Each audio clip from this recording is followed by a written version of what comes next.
Oke, bismillahirrahmanirrahim. Assalamualaikum warahmatullahi wabarakatuh.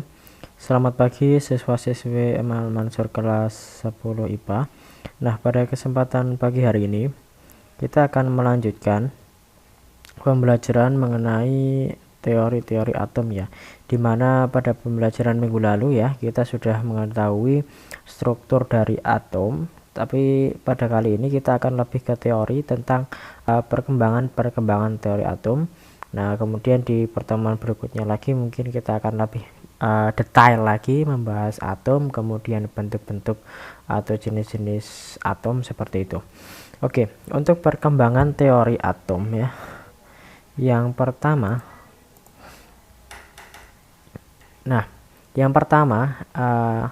atom itu sudah mulai ditemukan oleh filosof-filosof Yunani pada zamannya. Yang pertama ada filosof yang bernama Leucippus ya. Nah, dia itu mengatakan bahwa atom itu merupakan unit terkecil penyusun semua materi yang ada di sekitar kita ya. Jadi apapun di sekitar kita, penyusun paling kecilnya itu adalah atom ya. Meja, kursi, ballpoint, kemudian rambut kalian, kemudian buku dan sebagainya. Pokoknya yang ada di sekitar kalian itu penyusun terkecilnya itu adalah atom. Kemudian dia menambahkan bahwa atom itu tidak bisa dibagi lagi dan diubah lagi. Jadi kalau atom kayu ya gak bisa diubah menjadi besi ya. Itu menurut pemikirannya. Kemudian lanjut seorang filosof lagi yang bernama Demokritus yang mengatakan bahwa jika suatu materi ya jika dibelah terus menerus ya, maka akan diperoleh suatu partikel yang disebut sebagai atom. Atom ini diambil dari kata atomus yang artinya tidak dapat dibagi ya. Jadi nama atom itu karena benda yang tidak dapat dibagi lagi. Misalkan punya emas, dipotong kecil-kecil, kemudian paling kecilnya itu nggak bisa dipotong lagi. Nah, itulah yang disebut dengan atom emas. Kemudian lanjut ke Aristoteles ya. Nah, di mana Aristoteles ya, ini mengatakan bahwa materi di alam ini tersusun atas 4 unsur dasar, yaitu api, tanah, air, udara ya. Jadi yang tidak dapat dibagi lagi ya, yang dapat dibagi menjadi lebih kecil sampai tak terbatas. Pokoknya semua unsur ya, dari keempat unsur itu bisa dibagi menjadi sangat kecil lagi. Itulah yang disebut dengan atom kalau menurut Aristoteles. Nah, masuklah perkembangan teori atom itu ke zaman para ilmuwan, di mana pernyataan mengenai atom itu sudah berdasarkan hasil eksperimen atau percobaan. Yang pertama dikemukakan oleh John Dalton. Nah, ini juga mungkin sering disebut dengan bapak kimia ya. Bukan bapak kimia tapi bapak atom ya, karena dia pelopor untuk pemodelan atom. Di mana John Dalton ini mengatakan bahwa setiap unsur itu terdiri atas partikel yang tak dapat dibagi lagi yang dinamakan sebagai atom. Kemudian model atom Dalton sendiri itu berbentuk bola pejal ya. Jadi bola pejal yang padat seperti ini. Ya lingkaran saja seperti ini. Nah, kemudian beliau juga mengatakan bahwa atom-atom dari unsur yang sama memiliki sifat yang sama. Nah, jadi atom emas ya, kemudian unsurnya emas, maka sifatnya sama. Sedangkan atom dari unsur yang berbeda mempunyai sifat yang berbeda pula.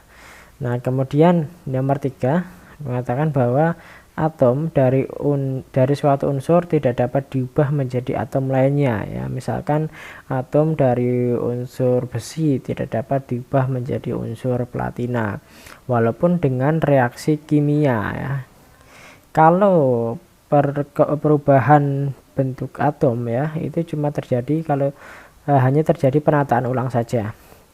Kemudian atom tidak dapat dimusnahkan dan juga tidak dapat diciptakan.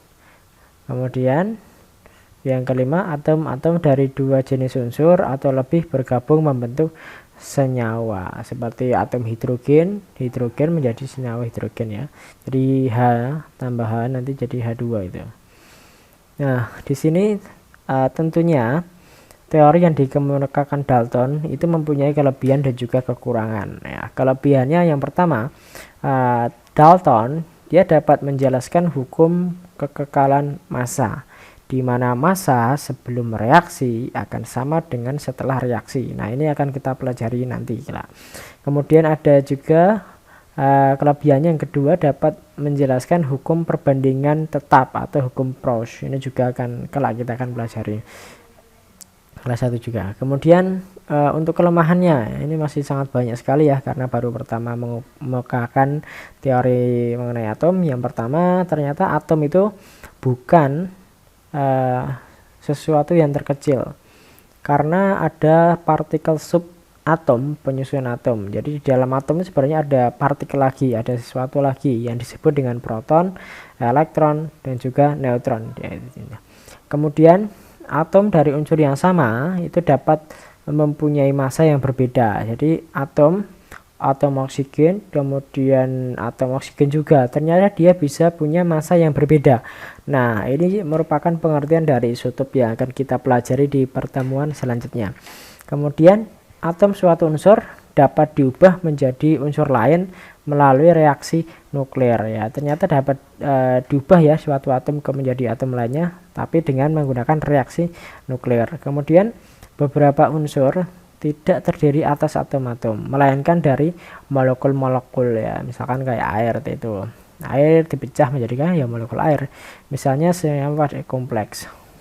Senyawa kompleksnya adalah senyawa-senyawa yang ada dalam tubuh kalian, misalnya ya protein, kemudian karbohidrat, seperti itu yang kompleks.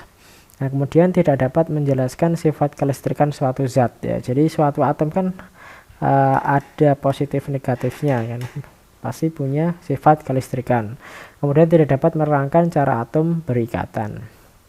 Kemudian karena model atom dari Dalton itu masih banyak kesalahan, maka ada ilmuwan yang bernama Joseph John Thomson yang mengungkapkan bahwa atom itu berbentuk bola pejal bermuatan positif dan elektron-elektron tersebar dalam bola. Jadi bolanya itu muatannya positif, kemudian ada muatan negatif yang nempel di bola itu. Nah, model atom Thomson ini juga sering disebut dengan model atom Rothkismis ya. Ya, Rothkismis undi-undi ya, terserah ya, pokoknya seperti ini bentuknya. Nah, kelebihan dari atom Thomson, nah ini yang pertama ditemukannya partikel subatomik ya. Jadi sudah dapat menemukan ada elektronnya, kemudian dapat menerangkan sifat listrik atom karena ada elektron tadi. Nah, Thomson tadi juga dikenal sebagai penemu elektron. Nah, kemudian kelemahannya adalah tidak dapat menjelaskan susunan positif ya. Jadi positifnya gimana? Nah, dia kan cuma menerangkan bahwa bola pejal itu pokoknya positif. Nah, dan elektron dalam model tersebut. Jadi belum bisa menjelaskan susunannya seperti apa. Nah, yang kedua tidak dapat menjelaskan peristiwa hemburan partikel alfa oleh lempengan tipis emas. Nah, ini akan diterangkan lain oleh ilmuwan selanjutnya. Yang ketiga tidak dapat menjelaskan adanya inti atom. Nah, intinya di mana? Cuma bola saja.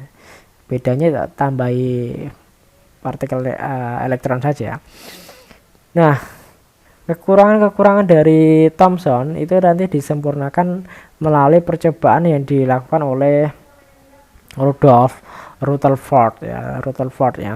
Jadi ini mekanisme percobaan dari Rutherford. Di sini ada sumber partikel alfa yang akan ditembakkan ke lempengan emas yang tipis. Kemudian di sekitar lempengan ini ada layar berlapis seng sulfida ya, ini tipis yang dapat bergerak memutar ya. Ternyata ya partikel alfa yang ditembakkan ke lempeng tipis emas itu ada yang diteruskan, kemudian ada dibelokkan, ternyata ada juga yang dipantulkan. Nah, ini mengindikasikan bahwa atom itu berarti kan tidak pejal ya, tidak penuh ya, masih di dalamnya ada ruang-ruang kosong. Nah, ini ditunjukkan dengan ini bisa diteruskan, bisa dibelokkan. Kalau dibelokkan otomatis mengenai sesuatu. Kemudian ada yang dipantulkan. Nah, kenapa mantul?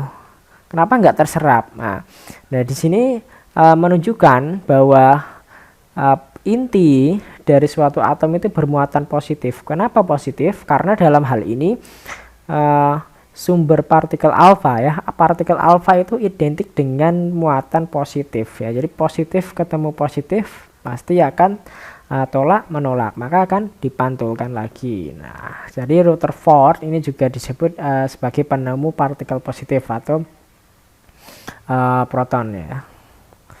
Nah, Rutherford mengatakan bahwa ya atom terdiri dari inti atom yang sangat kecil yang merupakan pusat massa atom dengan dikelilingi awan elektron bermuatan negatif ya. Jadi bentuk model atom Rutherford seperti ini. Kemudian sebagian besar atom merupakan ruang kosong ya, ruang kosong. Nah, kemudian atom tidak berbentuk seperti bola pejal. Ini menyanggah dari pernyataan ilmuwan-ilmuwan sebelumnya. Nah, di sini kelebihan dari teori atom Rutherford ya. Jadi mengatakan bahwa sudah ditemukannya inti atom yang bermuatan positif. Kemudian dia dapat memperkirakan bahwa elektron itu bergerak mengelilingi inti atom. Nah, sedangkan untuk kelemahannya tidak dapat menjelaskan mengapa ya elektron tidak jatuh ke inti atom ya. Nah, ini sebuah kerancuan di mana Rutherford mengatakan intinya positif, kemudian dikelilingi negatif. Kan positif sama negatif kan harusnya tarik menarik. Nah, tetapi yang terjadi apa? Elektronnya tidak jatuh ke inti. Nah, kemudian dikatakan lagi bahwa tidak dapat menjelaskan spektrum emisi atom hidrogen yang berupa spektrum diskontinu atau spektrum garis lurus. Nah, kemudian penelitian tentang atom ya nanti akan berlanjut ke Niels Bohr ya. Niels Bohr ini mengatakan bahwa dia punya beberapa kesimpulan dari percobaannya. Yang pertama bahwa elektron ya dalam atom itu bergerak mengelilingi inti pada lintasan-lintasan tertentu. Jadi elektronnya nggak cuma tersebar merata. Jadi dia punya tempatnya masing-masing, punya lintasannya masing-masing. Nah, kemudian dia mengatakan bahwa tidak memancarkan energi atau disebut kulit ya. Nah, jadi cuma mengelilingi saja. Kemudian yang kedua ini, elektron dapat berpindah dari satu lintasan ke lintasan lain. Oh, ternyata elektronnya dapat berpindah. Kemudian perpindahan elektron dari tingkat energi rendah ke tinggi ke rendah berarti dia harus memancarkan energi. Dari tinggi ke rendah dia memancarkan energi. Dia berarti memancarkan, berarti mengeluarkan energinya. Sedangkan perpindahan elektron dari energi rendah ke tinggi berarti dia harus menyerap energinya. Nah, elektron yang bergerak pada lintasannya berada dalam keadaan stasioner. Artinya ya, jadi elektron itu tidak memancarkan atau menyerap energi ya. Jadi dalam keadaan yang stabil. Nah, untuk model atom Bohr seperti ini ya. Jadi di tengah ada inti, kemudian inti ini ya dikelilingi oleh kulit-kulitnya, di mana kulit-kulit ini merupakan lintasan dari atom-atom itu sendiri. Maksud saya elektron. Nah, di mana kulit yang pertama atau kulit yang paling dekat dengan inti itu disebut dengan kulit K, kemudian selanjutnya tingkat selanjutnya L, M dan juga N ya. Di mana kulit pertama itu maksimal diisi oleh 2 elektron, kulit kedua 8 elektron, kulit ketiga 18, kulit keempat 32 elektron. Nah, ini kita akan bahas di pertemuan selanjutnya ya. Nah, yang kita bahas pada pertemuan kali ini lebih ke teori-teorinya dulu saja. Kemudian untuk kelebihannya dari teori atom Niels Bohr itu dapat menerangkan spektrum emisi atom hidrogen. Jadi emisi itu apa sih? Jadi ketika suatu atom hidrogen dimasukkan dalam tabung, kemudian dilihat ya bagaimana bentuk dari atomnya atau susunannya dari atom hidrogen itu akan terlihat pada suatu gambar. Nah, dengan spektrum. Kemudian memperkirakan bentuk lintasan elektron mengelilingi inti. Nah, jadi ini dapat menerangkan bahwa oh elektronnya seperti ini, oh geraknya seperti ini, oh tempatnya seperti ini. Dia sudah bisa menerangkan. Kemudian dapat menerangkan juga tentang energi ya, energi ionisasi ya. Jadi energi yang menyebabkan elektron tadi bisa berpindah, kemudian bisa menyerap, bisa melepaskan seperti itu. Kemudian dapat digunakan untuk memperkirakan sifat keperiodikan unsur-unsur. Nah, kelemahannya ya ini hanya sesuai untuk atom hidrogen saja. Jadi tidak bisa menjelaskan atom-atom lainnya. Kemudian tidak dapat menjelaskan efek Zeeman atau pembelahan pada spektrum akibat medan listrik. Jadi spektrum tadi kan pecah-pecah ya, garis-garis, tapi dia belum bisa menjelaskan. Dan juga efek start ya. Jadi splitting garis spektrum akibat pengaruh medan magnet pada atom berelektron banyak. Nah, kemudian teori yang terakhir yang kita gunakan sampai saat ini yaitu teori mekanika kuantum, di mana teori mekanika kuantum ini diperkenalkan oleh Edwin Schrödinger dan juga Heisenberg. Nah, di mana teori ini juga berdasarkan sifat dualisme dari elektron. Ya, jadi elektron ini memiliki dua peran. Yang pertama, elektron bisa dipandang sebagai partikel dan elektron bisa dipandang sebagai gelombang. Nah, kemudian tidaklah mungkin menentukan posisi serta momentum yang pasti dari elektron dalam atom. Nah, kalau yang Bohr tadi bahwa dia bisa menentukan kulit-kulitnya, tetapi si Schrödinger dan Heisenberg mengatakan bahwa itu nggak mungkin. Yang dapat kita cari tahu adalah apa ini? Yang dapat ditentukan cuma kebolehjadian. Jadi dikira-kira ya, jadi peluang terbesarnya atom itu di sebelah mana ya, karena atom sendiri itu ukurannya sangat-sangat kecil dibandingkan inti atom. Jadi yang hanya dapat ditentukan adalah kebolehjadiannya ya, atau peluang terbesar di mana elektron itu ada. Oke, mungkin cukup sekian pembelajaran hari ini, semoga bermanfaat. Assalamualaikum warahmatullahi wabarakatuh.